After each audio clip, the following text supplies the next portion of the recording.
Quand on parle de magie, l'imaginaire s'emballe assez vite. Chacun y projette ses propres idées et on parle rapidement de sorcellerie, de guérison ou de lutte de pouvoir. Mais au fond, de quoi parle-t-on vraiment quand on évoque la magie blanche, la magie noire ou encore la magie rouge? Entre peur, fantasme et réalité, quels sont les véritables ressorts de la magie? À l'origine, ce mot ne définissait pas un art du spectacle, évidemment, mais une manière de se relier aux lois subtiles et secrètes du vivant afin d'en amplifier les effets dans sa propre vie, car la magie peut être protectrice et guérisseuse, à condition de savoir ce que l'on en fait, et nos ancêtres le savaient bien, puisqu'ils reconnaissaient aussi de facto la force du mauvais œil ou des envoûtements. Alors évidemment, tout cela soulève de nombreuses questions. Comment discerner la magie qui nous élève de celle qui nous enferme? Que se passe-t-il réellement dans l'invisible? Comment se protéger des mauvaises énergies? Et quel pouvoir ont nos mots, nos intentions, nos émotions, voire certains symboles ou certains objets dans notre quotidien?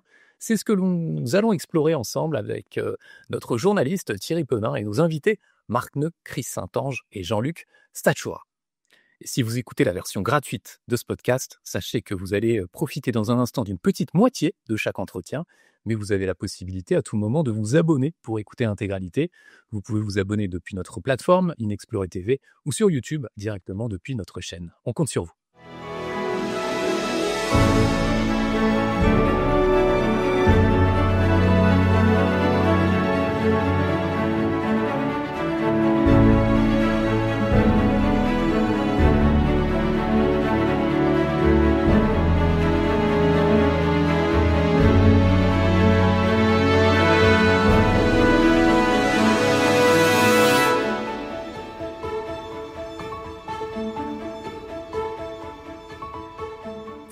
Bienvenue à la croisée des mondes, on s'aventure au cœur de l'extraordinaire avec Inexploré, à la frontière du visible et de l'invisible.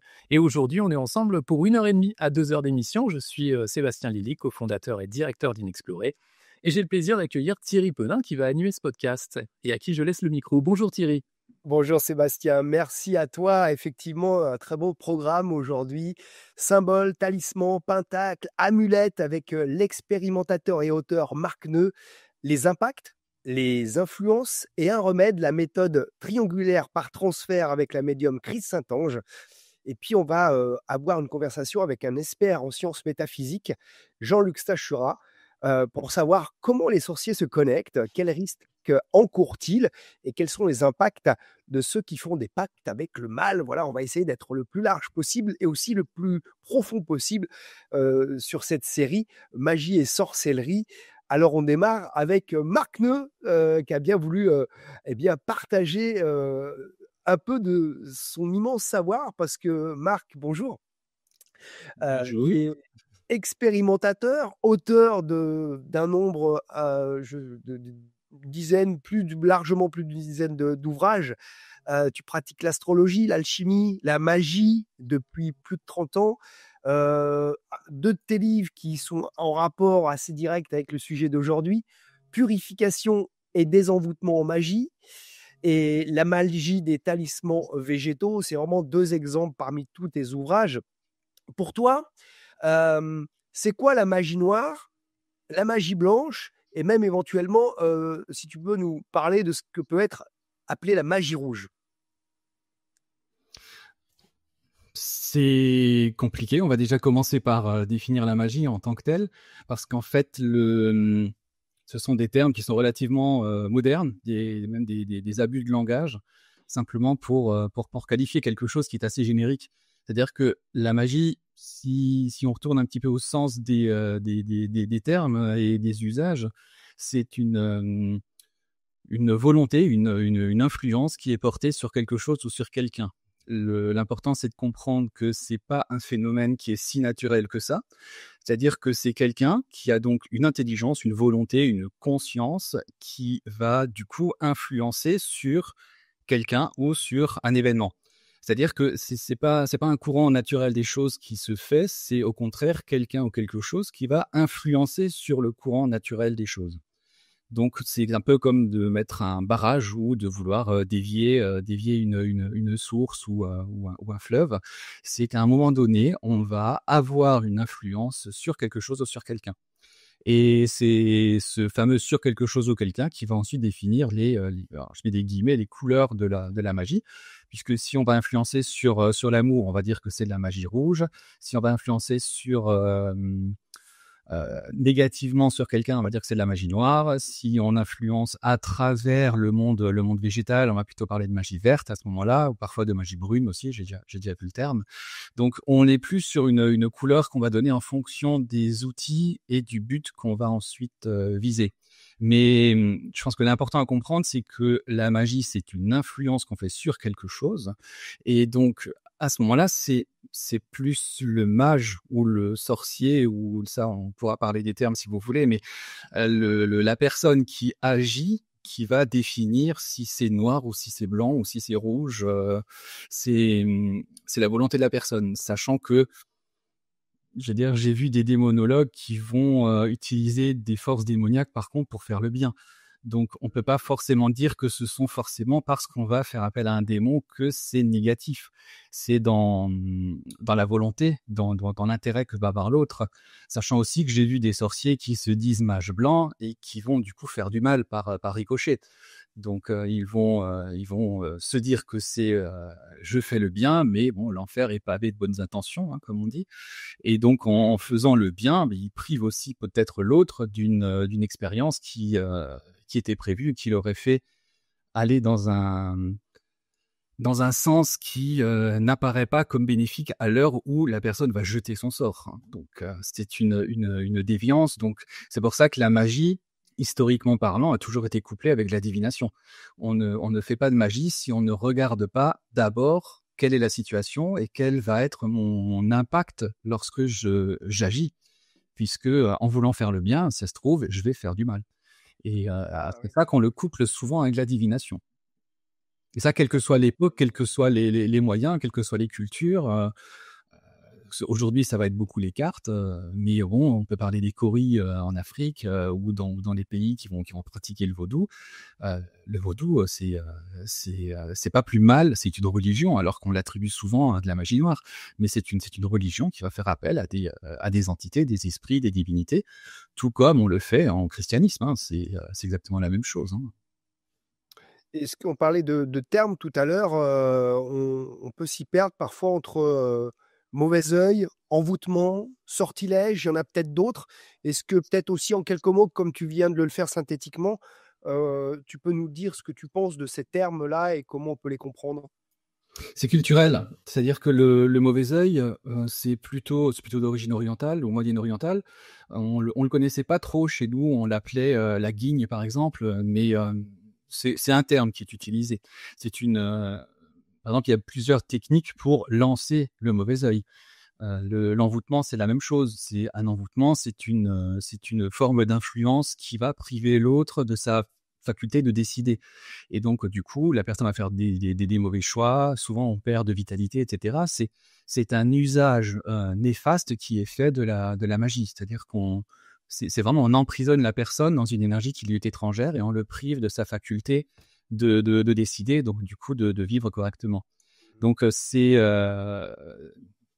souvent des abus de langage. Par exemple, lancer un sort, il faut préciser. Est-ce que c'est lancer un mauvais sort ou lancer un bon sort? C'est quand vous regardez La Belle au bois dormant, vous avez trois petites fées qui lancent un sort à La Belle au bois dormant. Ce sort est bénéfique, il est positif, hein. Puis vient Maléfique qui va lancer du coup le mauvais sort. En fait, historiquement, lancer un sort, donc c'est de là que vient sorcellerie, hein, celui qui lance un sort, c'est de choisir parmi toutes les possibilités, celle que nous, on veut se voir manifester. Les sorts, c'est l'ensemble de toutes les possibilités d'expérience et de vie d'une personne. Et donc, lancer un sort, ben, c'est en prendre un bien défini et le matérialiser dans la vie d'une personne. C'est-à-dire qu'on va influencer le courant pour qu'il aille dans ce sens-là. Donc, lancer un sort n'est pas négatif en soi, comme la magie. C'est pour ça qu'on précise souvent, j'ai lancé un mauvais sort. Mmh. Alors qu'il y a aussi lancé des bons sorts, des sorts C'est bon ça. bénéfiques. On en parle Mais moins souvent. c'est vraiment cette notion de je modifie le courant dans un sens ou dans l'autre. Tu parlais justement, d'autres termes comme mage, sorcier. Alors, pareil, est-ce qu'en quelques mots, tu peux nous dire ce qu'on a l'habitude d'entendre et d'utiliser Et pareil, est-ce qu'ils ont des nuances entre eux de définition? Là aussi, c'est compliqué. Il faut remonter étymologiquement si on veut vraiment être très précis. Là, on n'a pas le temps. Clairement, il faut une soirée entière rien que pour ça. Mais on va dire que dans l'esprit populaire des gens, le mage, c'est celui qui fait le bien, et le sorcier, c'est celui qui fait le mal. En fait, si on retourne un tout petit peu historiquement, sorcière, ça a surtout été popularisé par l'Église, par l'Inquisition, et c'était une insulte à ce moment-là. C'est-à-dire, tu es une sorcière, c'est une insulte, mais c'est une insulte qui voulait dire qu'en fait, tu es une personne différente qui ne s'intègre pas dans la communauté.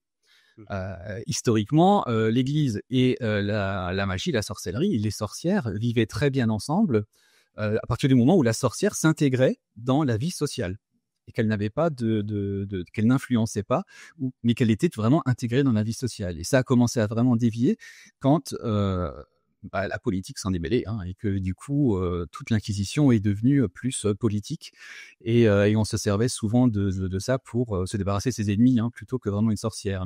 Mais historiquement, avant que ça délire, les deux se toléraient. C'est vraiment à partir du moment où la personne s'intégrait dans la communauté, il n'y avait pas vraiment de problème. On les voyait un peu comme des farfelus, comme des personnes qui sont dans leur coin et qui font leurs remèdes avec les plantes, mais ils se toléraient. Il n'y avait pas vraiment de problème. Et puis bon, après, effectivement, ça a complètement déliré, mais c'est par une influence politique que ça s'est joué. Mmh.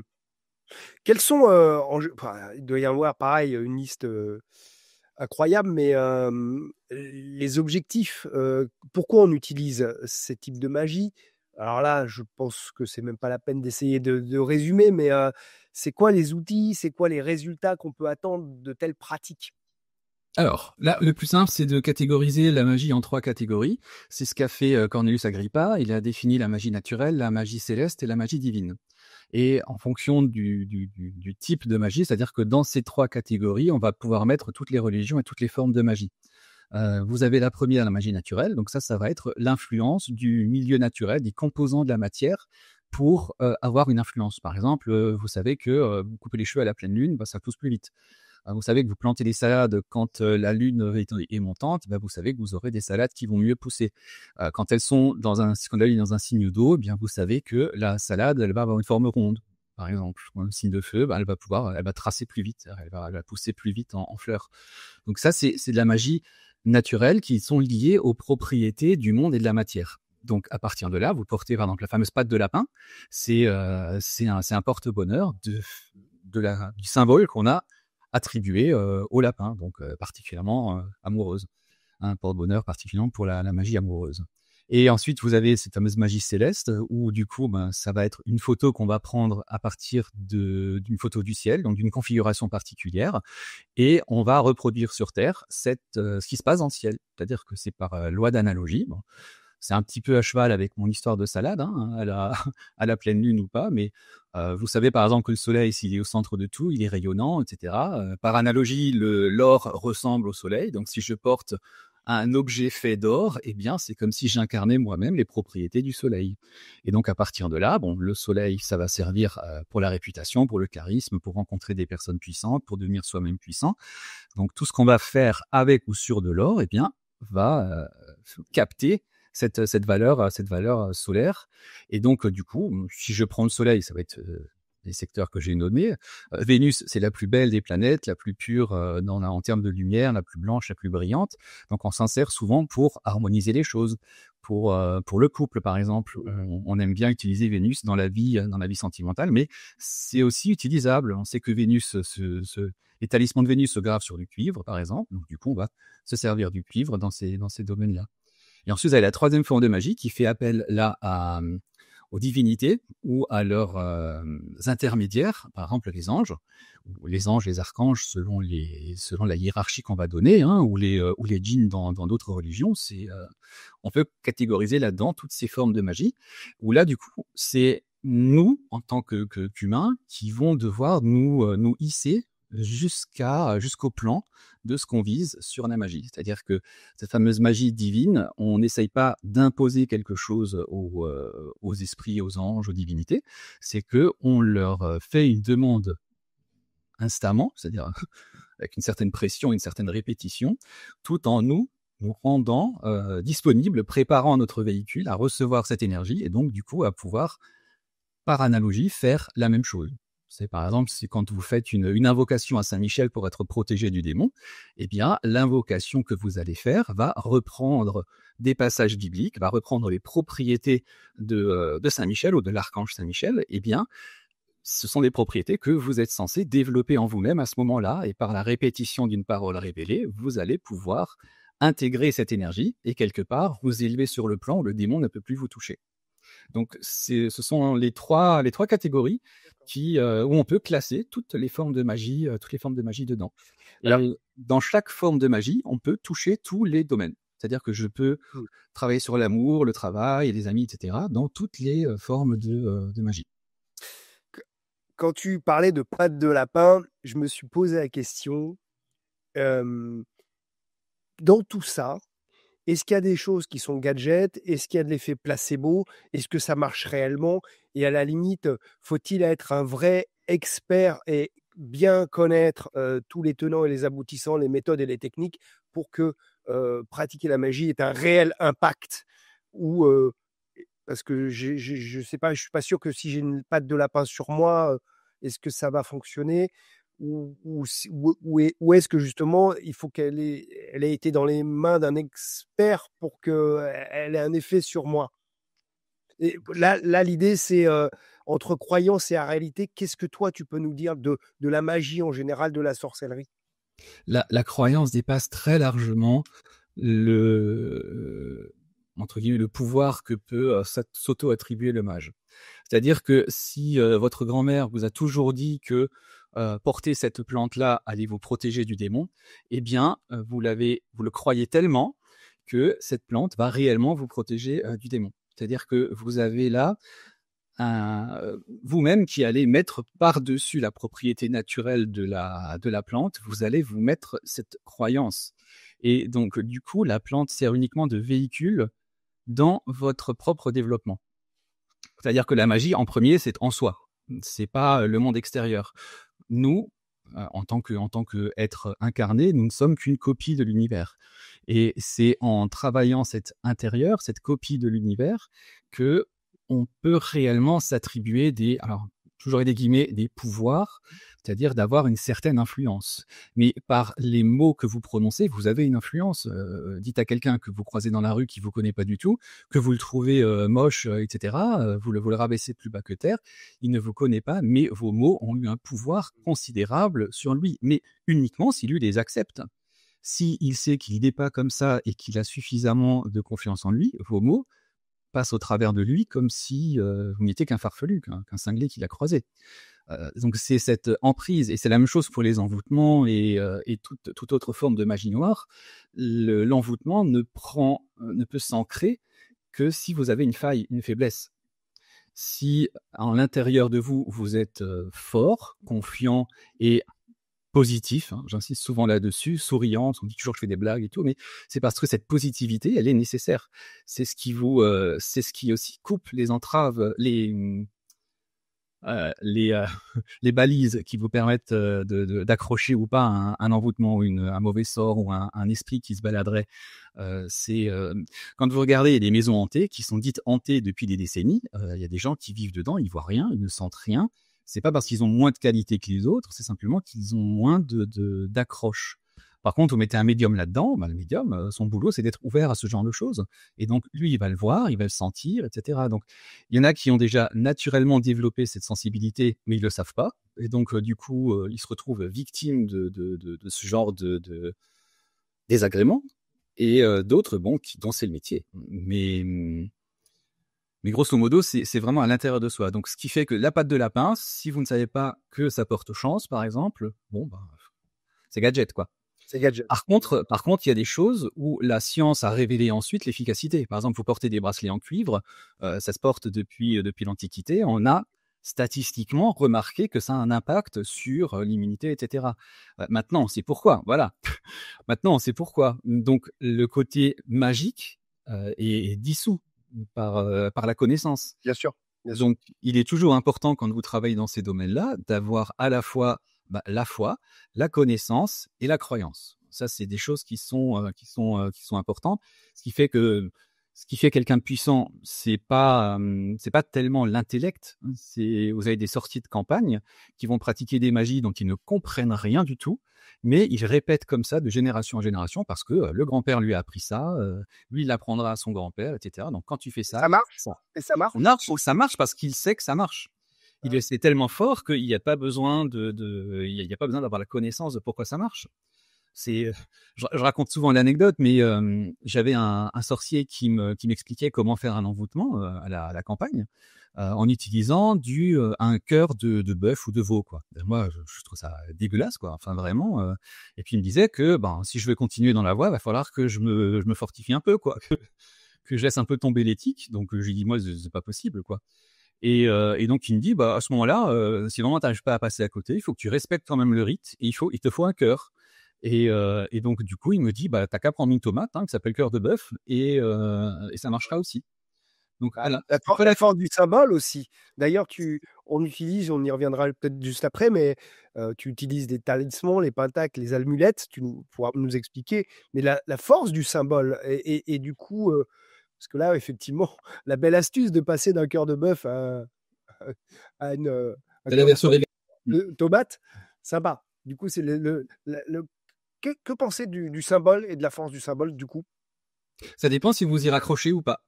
C'est-à-dire que le symbole en soi, c'est un archétype qui donc existe par lui-même. Il a sa vie propre. On parle de la joie, de la beauté, par exemple. Si je vous demande ce qui est beau, chacun va trouver quelque chose d'autre beau. Vous allez dans une galerie d'art. Moi, j'y comprends rien sur certaines toiles et d'autres qui me touchent profondément. Alors que techniquement, ce sont des artistes qui font des choses qu'ils trouvent beaux, belles. Et donc, du coup, la notion de beauté est une notion qui est propre à soi. C'est-à-dire que vous vous connectez à l'archétype beau par votre propre moyen. Et c'est ça ce qui est important. C'est-à-dire que si vous voulez vous connecter à l'archétype joie, pour certains, ça va passer par des choses qui sont dans la déviance. On voit ça dans la sexualité, par exemple. La notion de plaisir, l'archétype existe par lui-même, mais va passer par des chemins qui dépendent de nos conditionnements. C'est-à-dire que la vie qu'on a eue, l'éducation qu'on a eue, la catégorie socio-professionnelle dans laquelle on évolue, tout ça, ce sont des conditionnements. Certains sont biologiques, on est homme ou femme, et on y accroche, on n'y accroche pas. Eh bien, c'est la même chose. L'archétype homme, l'archétype femme, masculin, féminin existe, mais on peut s'y connecter ou pas. Et c'est là que le symbole est fort, puisque le symbole sert à vous connecter à cet archétype. C'est-à-dire que si on parle de la patte de lapin, on n'est pas obligé de l'avoir sur soi. Si vous avez attribué patte de lapin égale chance, eh bien, le simple fait d'avoir un dessin de patte de lapin suffit. Il n'y a pas besoin de l'objet en soi. C'est pas l'objet qui va faire l'efficacité. C'est votre connexion au symbole, à l'archétype qui va compter. C'est comme pour la chance. Vous avez des rituels. Chaque technique, chaque culture, chaque ethnie va avoir ses rituels pour la chance. Tous fonctionnent à partir du moment où ça vous parle. Si on vous donne demain quelqu'un me croise et puis me dit tiens voilà un talisman de la chance, je reconnais pas, je sais pas ce qu'il y a dessus, je connais pas la personne ni d'Adam ni d'Ève, ça me portera pas chance. Par contre, si le symbole me parle, un trèfle à 4 feuilles par exemple, c'est relativement uniformément connu. J'ai vu un auteur qui disait que au contraire ça porte pas chance parce que c'est une anomalie de la nature. Donc du coup lui c'est les trèfles à 3 feuilles qu'il utilise. Okay. C'est sa croyance. Voilà. Oui, voilà, c'est ça. Oui, c'est ça. Voilà, il a fait intellectuellement, on peut l'entendre comme ça. Oui. Voilà. Vous y adhérez pas. Les amis, si vous êtes une exploratrice ou un explorateur passionné comme nous, je vous invite à vous engager aux côtés d'Inexplorer TV. En vous abonnant pour seulement 9,90 € par mois, vous bénéficiez de 100% de nos contenus numériques avec un accès à tous nos podcasts, à tous nos articles, à tous nos magazines et surtout à tous nos documentaires également. Pas seulement les quelques extraits disponibles sur les réseaux sociaux, mais bien l'intégralité de tous nos documentaires. Allez voir sur notre plateforme Inexplorer TV. Et en plus, vous bénéficiez de nouveaux contenus chaque vendredi, chaque semaine. Et vous soutenez bien sûr un média de confiance, un média lumineux, inspirant. On essaie toujours aussi de vous proposer des contenus d'une qualité assez exigeante, assez rare sur ces sujets souvent complexes. Donc soutenez-nous, abonnez-vous et profitez dès maintenant de toutes nos créations originales. Et nous accueillons Chris Saint-Ange, médium spécialisé notamment en diagnostic énergétique. Bonjour Chris. Bonjour Thierry, bonjour Sébastien. Bonjour Chris. Très heureux de t'accueillir sur Inexploré TV. Je sais que tu as écrit un très bel e-book qui s'appelle Évoluer grâce à la médiumnité pour se libérer, s'épanouir et se réaliser. Mais ayant conversé un petit peu avec toi, je me suis aperçu que tu étais une experte, une grande connaisseuse de la magie. De la magie. Alors, je ne sais plus maintenant si on doit l'appeler magie noire, sorcellerie, parce que chacun a ses mots, chacun a sa façon d'appeler ses pratiques. Mhm. Je voudrais que tu nous parles de l'impact sur nos corps, que ce soit notre corps physique, sur nos vies. Qu'est-ce que ça peut faire ou défaire, la magie. Juste avant de commencer, est-ce que on peut avoir juste une pensée? Est-ce que c'est déjà de la magie? Et jusqu'à où ça peut aller la pratique des initiés finalement? Alors, pour répondre à ta première question qui était de savoir s'il y avait effectivement de la magie ou de la sorcellerie ou comment la nommer, je dirais qu'il n'y a qu'une seule sorte de magie et je pense que les professionnels sont d'accord avec moi, c'est-à-dire qu'il n'y a pas de magie noire, de magie rouge, ni de magie blanche. Il n'y a qu'une seule forme de magie, celle qui effectivement contribue à détourner l'individu de son chemin de vie. À partir du moment où on fait une action qui le détourne de ce qui est, entre guillemets, prévu pour lui, effectivement, c'est de la magie. Alors, par rapport à ta question et de savoir quels effets ils peuvent avoir sur le corps physique et dans la vie, je dirais qu'aujourd'hui, en fait, on a aussi les démons quelque part qu'on mérite. C'est-à-dire qu'on est dans une période qui est une période très particulière. Et je dirais qu'aujourd'hui, la magie, d'une manière générale, est venue répondre à un contexte qui est effectivement celui des conflits, de la violence d'une manière générale, des réseaux sociaux aussi, qui alimentent tout ça. C'est-à-dire qu'en fait, on est à la fois dans une dictature d'immédiateté, c'est-à-dire que quand on va consulter un thérapeute et qu'on trouve que justement sa thérapie ne porte pas ses effets assez vite, ou lorsqu'on prie et qu'on se dit qu'on n'est pas exaucé, c'est peut-être une solution entre guillemets facile pour pouvoir accéder à ces demandes. Et puis, il y a aussi, je dirais, la peur qui est aussi un carburant aujourd'hui, c'est-à-dire que le contexte dans lequel on évolue, que ce soit l'insécurité économique, les crises sanitaires, l'isolement social d'une manière générale, en fait, contribue à ce que les individus soient plongés dans une peur constamment et trouvent des réponses qui soient des réponses un peu détournées pour solutionner leurs problèmes.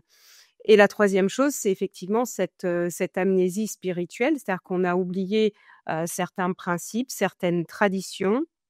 Tout simplement, par le passé, on faisait des chapelets, on faisait régulièrement des jeûnes. Aujourd'hui, on ne le fait pratiquement plus, ce qui génère des troubles à différents niveaux. Donc la magie, comment elle intervient? Est-ce qu'il y a des individus qui sont prédisposés, je dirais, à recevoir, à être quelque part, oui, prédisposés à avoir de la magie sur eux ou pas? J'aurais tendance à dire qu'effectivement, une âme noire, c'est-à-dire, on va prendre l'exemple d'un tueur en série. Finalement, le garçon a fait déjà tellement de choses négatives que demain, quelqu'un vient le charger. Ça va pas changer, on va dire, grand-chose à sa vie. Il y a aussi des personnes qui pensent que parce qu'elles n'y croient pas, c'est un petit peu comme la médiumnité, certains individus vous disent « Ah, mais je n'y crois pas » en pensant que vous n'allez rien voir sur eux et ce n'est pas forcément le cas. Je crois qu'il faut qu'il y ait un certain nombre de facteurs conjugués pour que ça puisse fonctionner.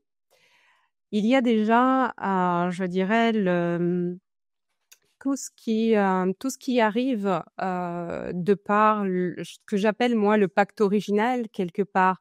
ce qui arrive par l'intermédiaire de nos vies antérieures, du transgénérationnel. On va dire que de ce côté-là, on arrive déjà avec une empreinte, un ADN et il suffit qu'effectivement, on réside en plus dans un lieu, qui peut être chargé, où il y ait des conflits tout simplement énergétiques. Effectivement, la personne qui va, pratiquer de l'occulte sur nous ça va prendre une ampleur considérable.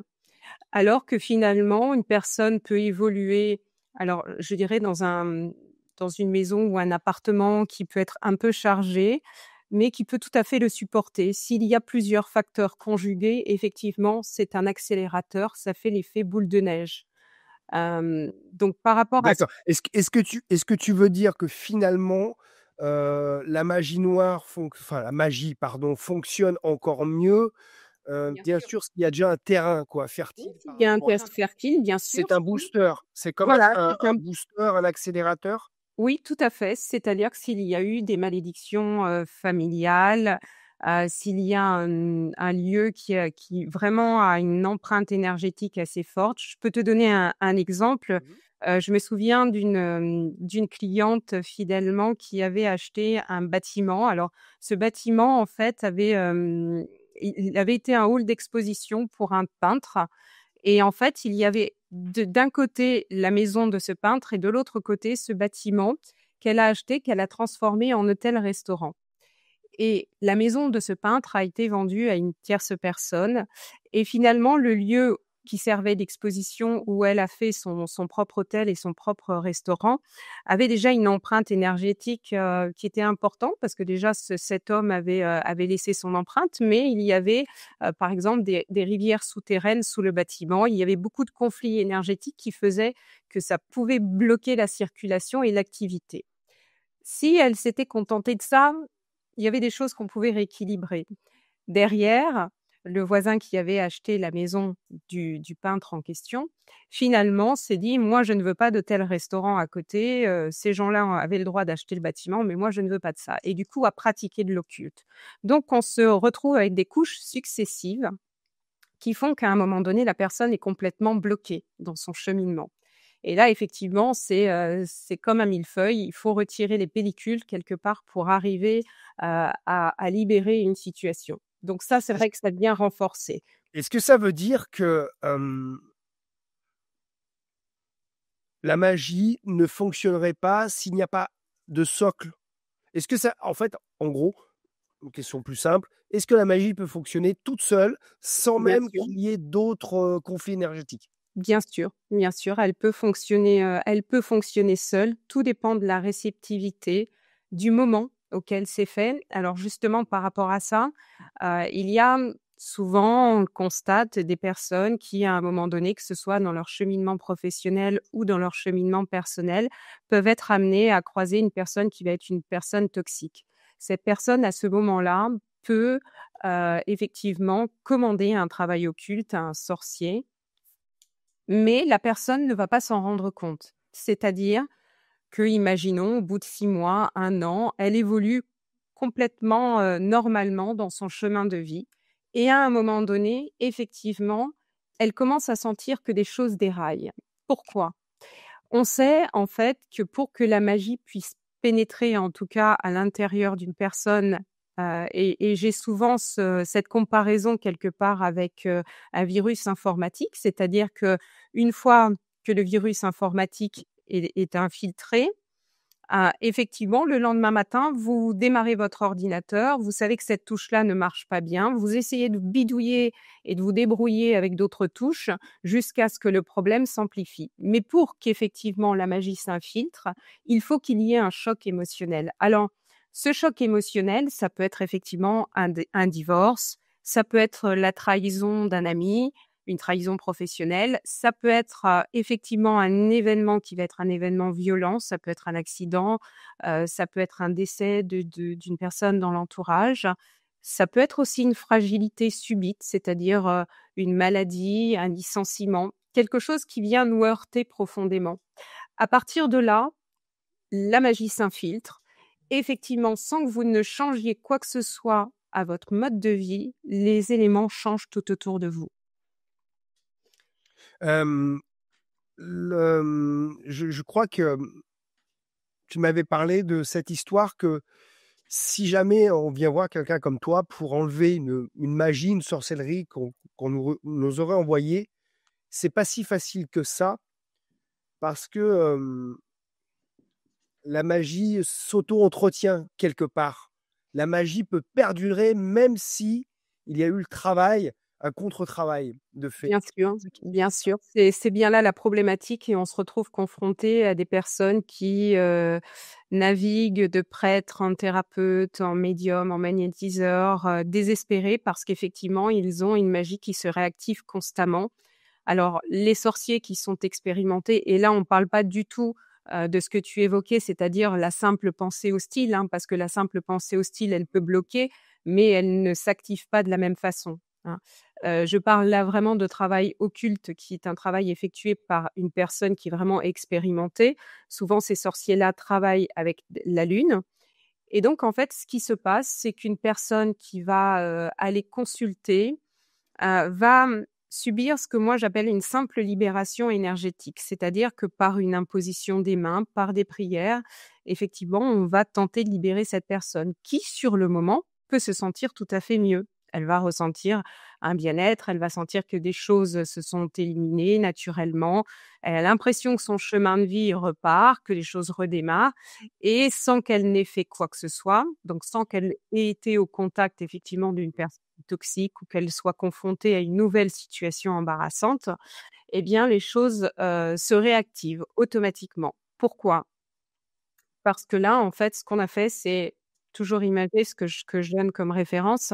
C'est comme quand on passe la tondeuse dans sa pelouse, quand on coupe les têtes de mauvaises herbes, eh bien, on coupe que la tête, ça n'empêche pas qu'elle repousse et là, c'est exactement ce phénomène-là. Donc c'est, d'où l'importance, moi, je dirais, de faire ce travail sur un cycle lunaire qui est un cycle de 29 jours. Parce que sans quoi, effectivement, derrière, tout se réamorce et au final, quand on fait retirer, on retire aussi, je dirais, un peu de sa propre protection parce qu'on a aussi notre propre protection, nos guides, nos protections qui sont actives et qui sont là et qui veillent sur nous et à force d'enlever des couches et des couches, on sait plus trop ce qu'on a enlevé, ce qui est resté, ce qui est positif ou ce qui est négatif et finalement, on décentre petit à petit des personnes de leur chemin de vie.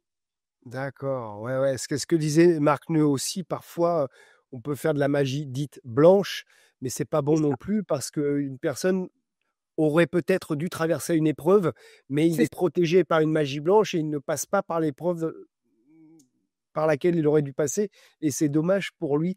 Marc Neu parlait aussi juste avant toi, hem, de sorciers, enfin de praticiens de magie qui, heu, qui pour que la magie tienne, quelle que soit sa couleur, eh bien, tous les jours, voire ou peut-être tout simplement une fois par semaine, ils en remettaient une couche. Bien Alors sûr. comment faire si quelqu'un nous envoie de la magie toutes les semaines, pendant 1 an, 2 ans, 3 ans, 4 ans? Comment faire pour se sortir de ces attaques Alors, pour s'en quasi sortir, quotidiennes? ouais, pour se sortir de ces attaques, alors pour moi, ce qui est évident, c'est qu'il faut pratiquer ce qu'on appelle cet exorcisme triangulaire par transfert, hein. C'est-à-dire que par rapport à ça, il faut absolument poser, une protection. C'est-à-dire qu'il ne suffit pas de retirer la charge, il faut absolument enlever la charge, travailler aussi sur le lieu d'habitation, protéger aussi les véhicules parfois parce qu'ils ont été impactés. Souvent c'est pas anodin, les personnes, vivent des séquences où effectivement ils ont des accidents à répétition et il faut, retirer cette charge, la faire partir sur un leurre et poser vraiment une protection et bloquer tout ce qui peut être attaque occulte. Alors souvent, les personnes qui viennent nous voir ont quand même une idée, des personnes qui ont pu travailler ou commander des travaux sur elles. Donc ce qui importe, c'est pas de renvoyer la charge, ça n'appartient pas, je dirais, aux thérapeutes de renvoyer. C'est pas ce qui est demandé. Ce qui nous est demandé, c'est effectivement de libérer la personne et de la protéger de nouvelles attaques. Et pour la protéger, il faut se bouclier. Ce bouclier, c'est une protection qu'on va poser. C'est la seule manière de rééquilibrer. Alors, on peut effectivement, moi, la manière dont je travaille, c'est que je constitue aussi un pentacle parce que moi, je le fais en 3 phases. Et sur la dernière phase, pardon, ce que je vais faire, c'est que je vais constituer un pentacle qui est un pentacle qui va, je dirais, favoriser la personne dans le domaine qui a été le plus impacté. Imaginons, c'est une personne qui a beaucoup souffert sur le plan physique. On va travailler au niveau de la santé pour que tout redémarre, lui redonner l'énergie. Si c'est quelqu'un qui a souffert dans son professionnel, faire en sorte qu'il y ait des opportunités, que les contrats se signent, qu'à nouveau, elle attire une clientèle. Et si c'est quelqu'un qui a été impacté dans sa vie personnelle, faire en sorte qu'effectivement, sa vie de famille soit beaucoup plus calme, beaucoup plus posée. Mmh. Mais par rapport à ça, il y a aussi on va dire des accélérateurs. Des accélérateurs, c'est-à-dire qu'en fait, en fonction des comportements qu'on peut avoir, alors ça peut être effectivement, je pense notamment aux addictions, quelles qu'elles soient, hein, que ce soit la drogue, l'alcool, effectivement ça vient accélérer tout ce qui est magie noire. Il faut savoir que la magie aussi impacte un domaine qui est quelque part une prédisposition. Imaginons dans votre famille, vous avez eu quelqu'un qui était, alcoolique. Vous n'avez absolument aucun problème avec l'alcool. Vous sortez, vous consommez complètement normalement et du jour au lendemain, alors que vous avez de la magie noire, vous commencez à avoir envie de consommer de plus en plus d'alcool. Donc on vient vous impacter sur vos faiblesses, celles qui peuvent être ancrées sur la lignée familiale.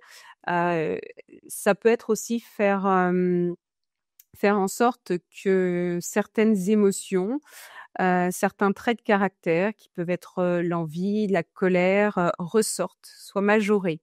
Ça peut être ça peut être aussi, tout ce qui va être des accélérateurs, ça peut être, effectivement des comportements, dont on parlait tout à l'heure, c'est-à-dire penser faire des rituels de magie blanche, faire des space cakes ou des brownies au cannabis pour s'amuser et oui, c'est pas sans effet, donc derrière, ça vient accélérer, la magie noire. Et puis après, il y a aussi, il faut en parler, tout ce qui est, thérapeute, médium, tous les personnes qui sont dotées d'une certaine hypersensibilité. Ça peut être aussi les personnes qui vont être surdouées, HPI, HPE, qui eux, ont, je dirais, une facilité peut-être à la capter beaucoup plus que les autres. Il y a tous ces accélérateurs-là. Il y a Comment on détecte une vraie magie d'une autre raison finalement? Quelqu'un commence à trop boire de l'alcool, pour reprendre ton exemple.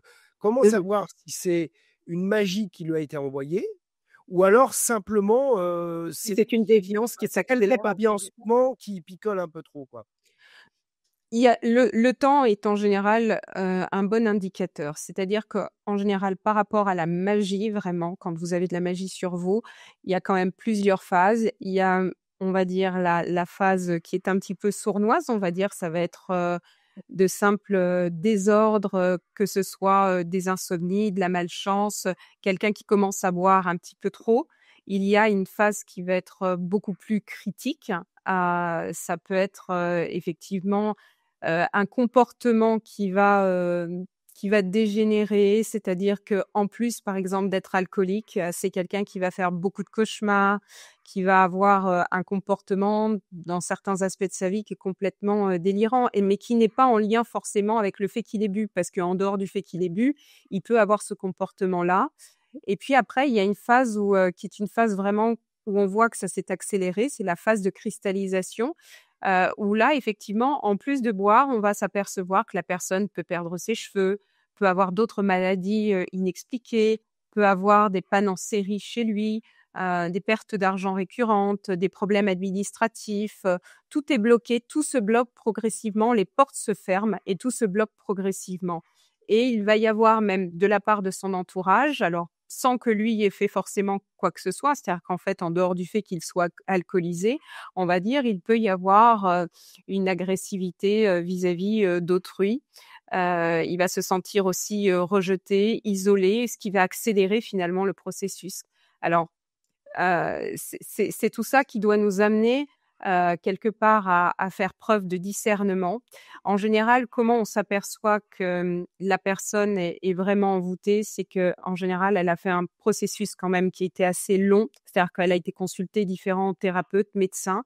Il y a un épuisement quelque part de tous les protocoles médicaux, on n'arrive pas à l'aider. Il y a aussi un chemin de vie qui est contrarié, l'impression effectivement de ne pas avancer dans sa vie. Pour certaines personnes, ça va être décelé justement par rapport à des prédictions parce qu'ils consultent des médiums, des voyants et ils auront tendance à dire: «Oui, mais tous les médiums se sont trompés». Ce ne sont pas forcément les médiums ou les voyants qui se sont trompés, c'est que finalement le temps est en suspens et que tant que la charge n'est pas retirée, effectivement, c'est ce qui doit leur arriver, mais qui ne se produit pas parce qu'ils sont bloqués dans leur chemin de vie. Et ce qui doit être un indicateur, c'est justement cette inertie du temps, l'absence de solution quelque part. C'est-à-dire que quand la personne a fait tout ce qu'il fallait pour que les choses redémarrent et qu'elle se retrouve bloquée, c'est là quelque part qu'on doit se poser la question de savoir si on passe vraiment par ce rituel d'exorcisme ou si finalement ça peut se résoudre autrement.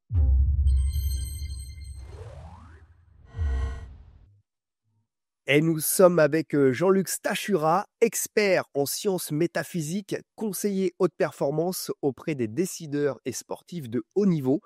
Un grand monsieur va nous livrer ses connaissances sur tout ce qui concerne la magie, la sorcellerie. Il est d'ailleurs l'auteur du livre Bonheur et succès sont en vous. Bonjour Jean-Luc.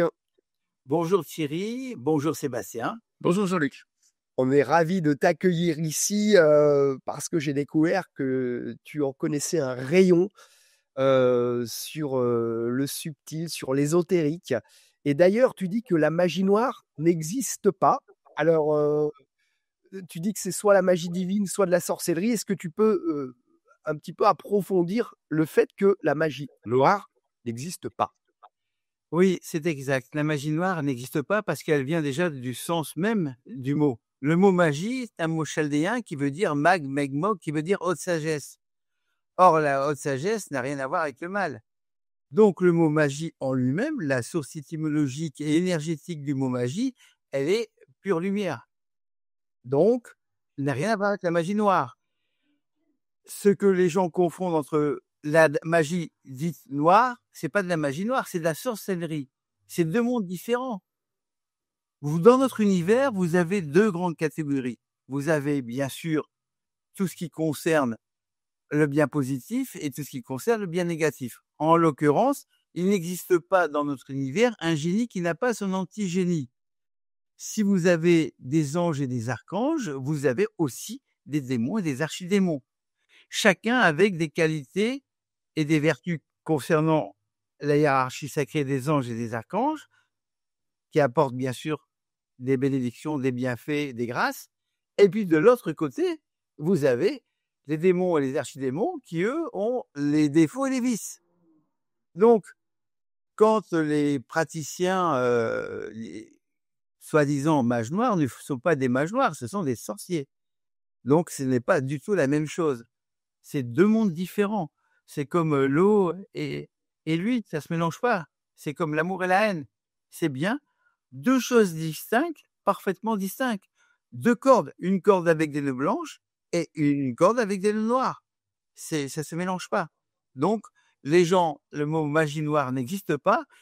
Le mot magie a été perverti à cause, bien sûr, des forces de la lumière, enfin des forces de la ténèbres, plus exactement, des forces lucifériennes, parce que il fallait pervertir le mot. Beaucoup de mots comme ça ont été pervertis et détournés de leur véritable sens. Donc, la magie noire n'existe pas. Soit vous faites de la magie et automatiquement elle est bénéfique, elle est blanche, elle est pour l'évolution de la conscience, soit vous faites de la magie noire, de la sorcellerie, et là, on est dans un autre monde. Ouais, donc on pourrait dire que si jamais on fait l'erreur de dire magie noire, on le traduit directement par sorcellerie. D'ailleurs, pourquoi certains se sont spécialisés en magie dite noire pour faire du mal? On pourrait se dire, un être humain est là aussi pour, vivre, et puis, être généreux, donner, être dans le positif et pourquoi il y en a qui sont tombés, dans le côté, obscur de la force finalement? L'ambition, le désir. Pourquoi les gens font de la sorcellerie? Pour avoir le pouvoir, pour avoir un pouvoir inférieur, un pouvoir qu'ils n'ont pas en fait, hein. En fait, il faut bien comprendre la différence. La différence entre un sorcier et un mage. Moi, je suis donc un expert en sciences métaphysiques, donc mage, voilà, je suis déterminé comme mage, je pratique la magie divine et plus exactement la magie christique et puis vous avez les sorciers. Les sorciers, les pouvoirs qu'ils se disent avoir n'ont aucun pouvoir. Ils ont l'aide des démons auxquels ils ont fait appel. Donc, on va dire, l'aide sur un plan invisible et dans la matière, eh bien, elle est produite par les démons. Par les démons auxquels ils ont passé un pacte ou auxquels ils font appel. Tandis qu'un Ah, mage, c'est différent. Le mage, lui, il a ses pouvoirs qui viennent de l'intérieur. Ce sont des ah bon? pouvoirs véritablement liés à sa propre divinité intérieure qui l'a permis justement de permettre à cette divinité intérieure de s'épanouir et donc automatiquement de libérer des qualités, des forces et des pouvoirs qui sont inhérents en lui-même, comme ils existent d'ailleurs en chaque être humain, à condition d'accéder à cet état, vibratoire, unique qui est à l'intérieur de vous, qui permet justement à votre âme divine de pouvoir agir à votre place. Mais la différence est énorme. Le mage, Oui. il a le pouvoir, les sorciers ont uniquement l'aide des démons, mais ils n'ont aucun pouvoir. D'accord. Ah bon? Parce que, tu sais, on entend souvent les thérapeutes dire, «C'est pas moi qui fais». Quand on fait un soin énergétique, ils disent, «J'ai l'aide de là-haut ou des de mes guides» et cetera. De la même façon qu'un sorcier aurait l'aide extérieure de démons. Donc toi, tu dis, là, ce que tu es en train de dire, c'est plutôt, heu, un sorcier fait sa puissance vient de l'extérieur.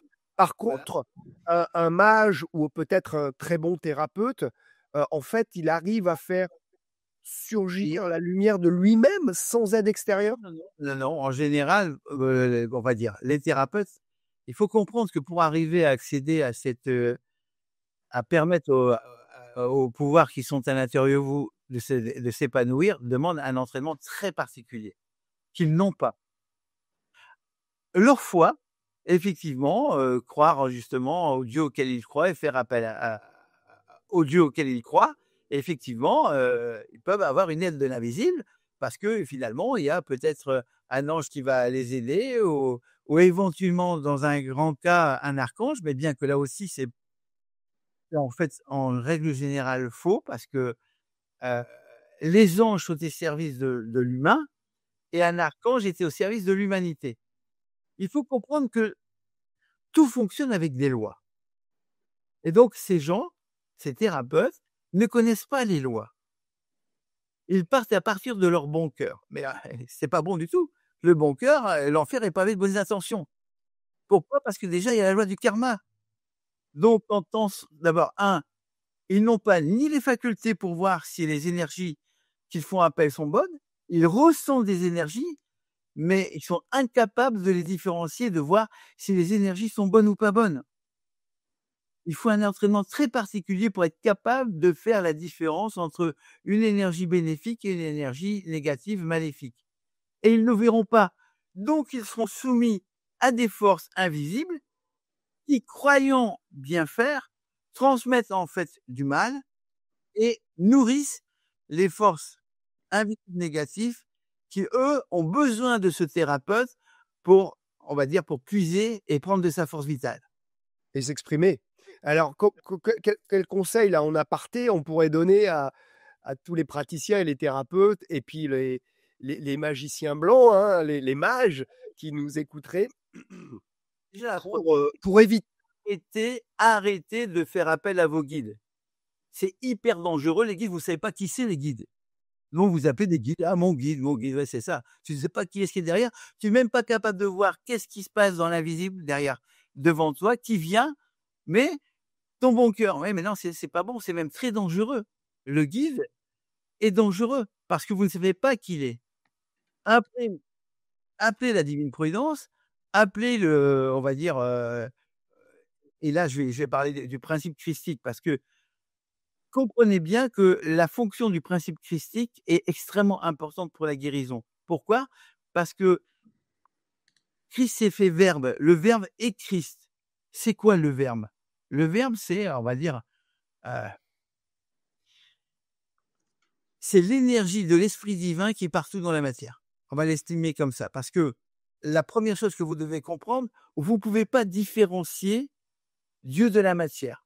La divine providence, la conscience divine qui nous a créés, cette entité incommensurable, d'accord? Elle nous a créés de façon identique pour chaque être humain incarné et désincarné, puisque nous sommes créés à son image et à son entière ressemblance. Donc cette conscience absolue, on va l'appeler la divine providence. Pourquoi? Parce que c'est le nom le plus puissant dans notre univers qui vous protège. Si vous invoquez, vous dites divine providence, viens m'aider, alors là vous êtes protégé parce que vous faites appel à une force dans laquelle vous savez à quoi elle correspond et je sais moi à quoi elle correspond.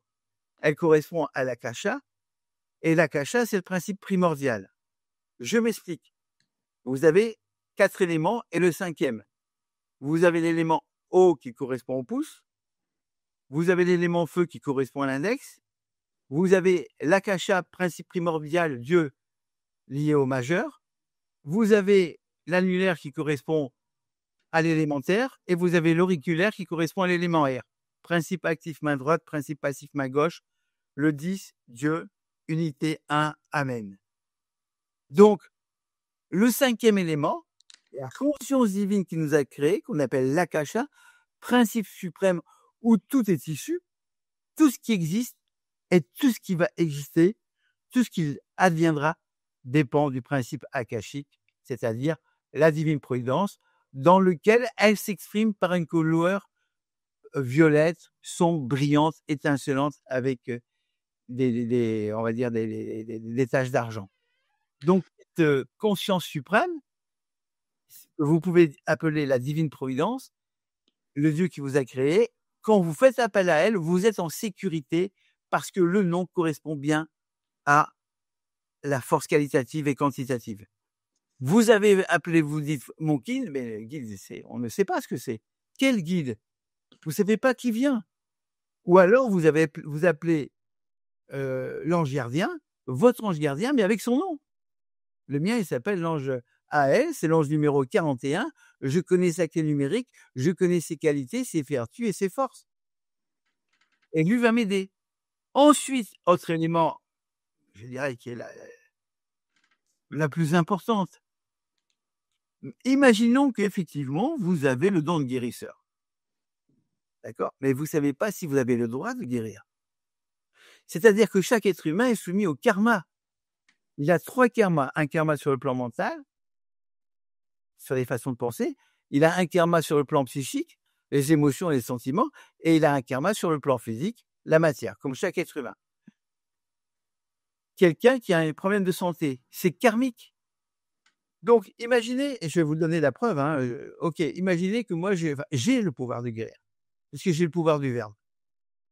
Donc, j'ai le pouvoir de guérir. Oui, mais si je commence à soigner et à guérir quelqu'un dans lequel le karma ne m'autorise pas à le guérir, automatiquement, je vais prendre la maladie karmique de la personne. L'enseignement de l'hermétisme, de la magie, elle vient de maître France Bardon. France Bardon, qui était le plus grand mage de tous les temps, qui est mort dans les années, d'ailleurs, je crois que c'est le 10 juillet 58. Ça tombe bien, on est le 10 juillet. Donc, il a écrit 3 grands livres, qu'il en appelle Le chemin de la véritable initiation magique, pour le tome 1, La magie évocatoire, pour le tome 2, et la véritable étude de la Kabbale, pour le tome 3. Bien. Et vous achetez Frabateux le magicien, qui va vous expliquer déjà ce roman autobiographique, comment les choses fonctionnent, et notamment, puisque le thème c'est la magie noire, où il explique bien qu'il y a 99 loges noires sur la planète, constituées de 99 personnes, dont le 100e est un démon. Entre autres, une des personnes que vous connaissez bien, qui était relié à cette loge noire, c'était bien sûr Hitler. Bien. Et Hitler, il avait bien sûr les forces des démons. Pourquoi? Parce qu'il a signé un pacte. Les pactes qui sont signés, puisqu'on parle du thème de la magie noire, en plus examen de la sorcellerie. Les thèmes de la sorcellerie, quand certaines personnes qui sont très ambitieuses, qui ont du talent, parce que les démons ne vont pas faire, ni les archidémons, un pacte avec quelqu'un qui n'a pas de talent, ça ne leur sert à rien. Donc, si la personne a du talent, et il y a pas mal de groupes de rock qui ont signé des pactes avec les démons, d'accord, pour obtenir le succès. Quand ils signent réellement un pacte, parce qu'il y a un protocole, il y a tout un ensemble de choses dans lequel ils signent, même à la fin, on peut signer avec son sang, dans lequel après on brûle le papier pour que on va dire le pacte soit enregistré dans les plans de l'invisible. Quand vous avez signé un pacte dans lequel vous avez cédé votre âme à la force démoniaque, bien sûr, en fonction, parce que tout est écrit, hein. Alors, le pacte implique que tous les détails sont marqués, également votre mort. Donc, quand ces gens-là signent un pacte, c'est pour obtenir quoi? L'argent, la richesse, le succès, les femmes. Et ils ont la santé, hein. Donc, jusqu'au moment du pacte, jusqu'au moment de la mort, ils sont protégés. Et leur vie est protégée. Par contre, au moment de leur mort, ou ce qui a été défini au moment de leur mort, hop, aussitôt, ils iront servir dans la sphère démoniaque correspondant aux démons qu'ils ont fait appel. On a perdu Thierry, qui a sans doute eu un petit problème de connexion, mais je prends le relais, cher Jean-Luc. Parlons un petit peu de ce qui est positif aussi, puisque la magie, effectivement, se veut aussi lumineuse. Vous avez une approche où vous avez travaillé avec les décideurs, avec les sportifs de haut niveau. Comment l'invisible et les forces métaphysiques, justement, peuvent affecter les résultats et comment, justement, travailler avec elles pour obtenir des résultats qui soient meilleurs, mais qui soient aussi alignés avec, justement, une certaine lumière ou une certaine bienveillance. Alors, je vais vous parler de mon cadre à moi, d'accord? Parce que c'est plus simple, parce qu'il y a plusieurs facettes de tout ça. J'ai la chance d'avoir le pouvoir du verbe. Et le pouvoir du verbe me permet de faire, prenons un exemple pour un sportif de haut niveau, parce qu'à l'époque, j'avais lancé Energy Force 1, qui est la première technique au monde qui permet aux athlètes de dépasser leurs limites physiques et de battre le record en quelques minutes. Comment je peux faire ça? Bien, j'ai le pouvoir de, par exemple, grâce à Dieu, hein, le pouvoir outil, hein, c'est la divine prudence qui me permet de le faire, qui permet tout simplement d'augmenter la force électromagnétique de l'athlète. Donc, si j'augmente votre force électromagnétique, automatiquement, vous pourrez faire des performances. Par le verbe, c'est ça? Faire avant. Ça, Par le verbe, ça veut dire par la motivation, par comment ça se traduit exactement? on va voir. Là, quand vous me parlez, quand on discute, quand j'ai une conversation avec vous, j'utilise quoi? Ça s'appelle le langage. Le langage, c'est uniquement la force des émotions, de l'expérience, des sentiments, de votre propre charisme. Ça n'a rien à voir avec le verbe.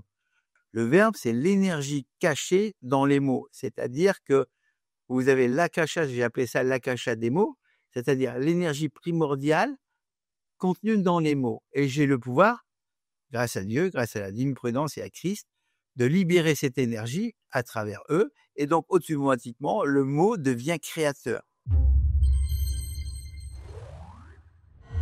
Souvenez-vous, pour profiter de l'intégralité de ce podcast ou pour découvrir d'autres podcasts, ou même mieux profiter de nos documentaires également, eh bien vous pouvez vous abonner à Inexplorer TV. Depuis notre site, c'est mieux, vous profitez de 100% de nos contenus numériques, mais depuis YouTube, c'est également possible, un petit sub si vous préférez, et vous profitez immédiatement de nos 8 dernières créations originales.